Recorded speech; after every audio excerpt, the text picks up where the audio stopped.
You don't achieve worthwhile goals quickly or easily. They take time. They take struggle. They take relentless pursuit day in and day out. That's what it takes. But also, things don't usually fall apart quickly either. At least at first, it's a slow process. A little slip here, a little setback over there, a little wearing down of discipline and will over time. So that's the thing. Success and failure are generally slow processes. Either slowly building things up or gradually tearing them down. And that's why I say you've got to pay attention. You have to watch. You have to watch every single second. Because those seconds, they turn into minutes. And minutes turn into hours. And hours turn into days. And days turn into years. And so, that second that just went by, that counted. And so did that second. And so did that one.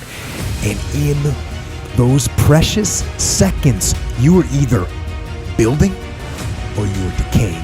You were either gaining ground or you were losing ground in that second. And in every second.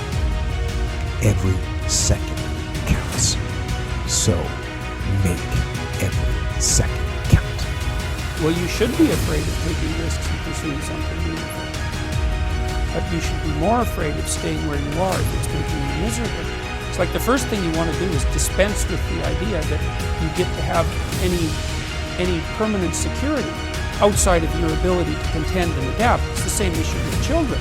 It's like you're paying a price by sitting there being miserable. You might say, well, the devil I know is better than the one I don't. It's like, don't be so sure of that. The clock is ticking. Yeah, and if you're miserable in your job now and you change nothing, in 5 years you'll be much more miserable and you'll be a lot older. It's a luxury to pursue what makes you happy. It's a moral obligation to pursue what you find meaningful. And that doesn't mean it's easy. You know, if you take people, and I've told you this, and you expose them voluntarily to things that they are avoiding and are afraid of, you know, that they know they need to overcome in order to meet their goals, their self-defined goals. If you can teach people to stand up in the face of the things they're afraid of, they get stronger. And you don't know what the upper limits to that are, because you might ask yourself, like, if for 10 years, if you didn't avoid doing what you knew you needed to do, by your own definitions, right, within the value structure that you've created, to the degree that you've done that, what would you be like? Well, you know, there are remarkable people who come into the world from time to time, and there are people who do find out over decades-long periods what they could be like if they were who they were, if they spoke their being forward. And they get stronger and stronger and stronger, and we don't know the limits to that. We do not know the limits to that. I wish I had not waited 14 years. Somebody said if you want to lose something, lose money. You can get that back. 8 out of 10 millionaires have been financially bankrupt. Walt Disney filed bankruptcy 7 times and had 2 nervous breakdowns. But don't lose time. There were 14 years I sat on the sideline. 14 years I said, I don't have an investor in me like Tony Robbins. 14 years that said, I don't have an MBA or a PhD, and I can't compete with these guys. I have the complexion of rejection.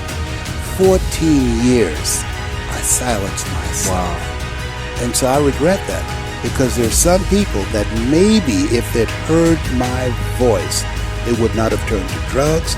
If they'd heard my voice, their lives would have taken a different direction. And I can't get those 14 years back. That haunts me, and I think that drives me when I speak with such energy. I'm trying to make up for that time, but I can't.